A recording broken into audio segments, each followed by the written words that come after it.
អ្នកទាំងអស់គ្នាពេលដែលសិស្សយើងតបបានលទ្ធផលប៉ុណ្នេះគឺជាក្តីសុខរបស់គ្រូហ្មងខ្ញុំនិយាយមែនព្រោះអីហេតុអីបើខ្ញុំនិយាយថាក្តីសុខគេអាចមើលបាននេះតំណកាវមួយចូលមួយមានកម្រិតសុវត្ថិភាពអាច check មើលបាននេះអត់មានមួយណាដល់សាច់ទេហើយខ្ញុំស្ទាបអញ្ចឹងគឺអត់មានជ្រុះមកទេគឺដោយសារតែការភ្ជាប់របស់គាត់គឺបានល្អអត់មានហើបមកគឺប៉ះបានដោយសេរីចឹងហ្មងឃើញទេនេះវាមានកម្រិតណានេះគឺថតគៀកខ្លាំងមែនតើហើយជាមួយខ្ញុំសិតណាពេលដែលខ្ញុំសិតគឺខ្ញុំមិនសិតទប់ទេគឺខ្ញុំសិតបំបែក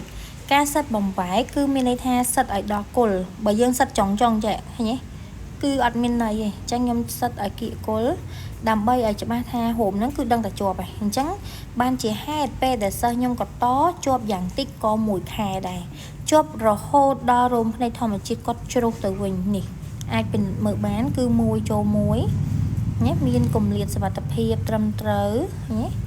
គឺអត់មានកាវដុំកកទេហើយរោមភ្នែកដែលគាត់តនេះគឺ Mode Cat Eye ជាមួយនឹងរោមភ្នែក 7D អញ្ចឹងអ្នកទាំងអស់គ្នាដែលគាត់ចាប់អារម្មណ៍ការតរោមភ្នែកគឺអាចសួរបានការប្រើប្រាស់ផលិតផលការរៀនព័ត៌មានថ្នាក់រៀនអីគឺអាចសួរបានណាអូខេ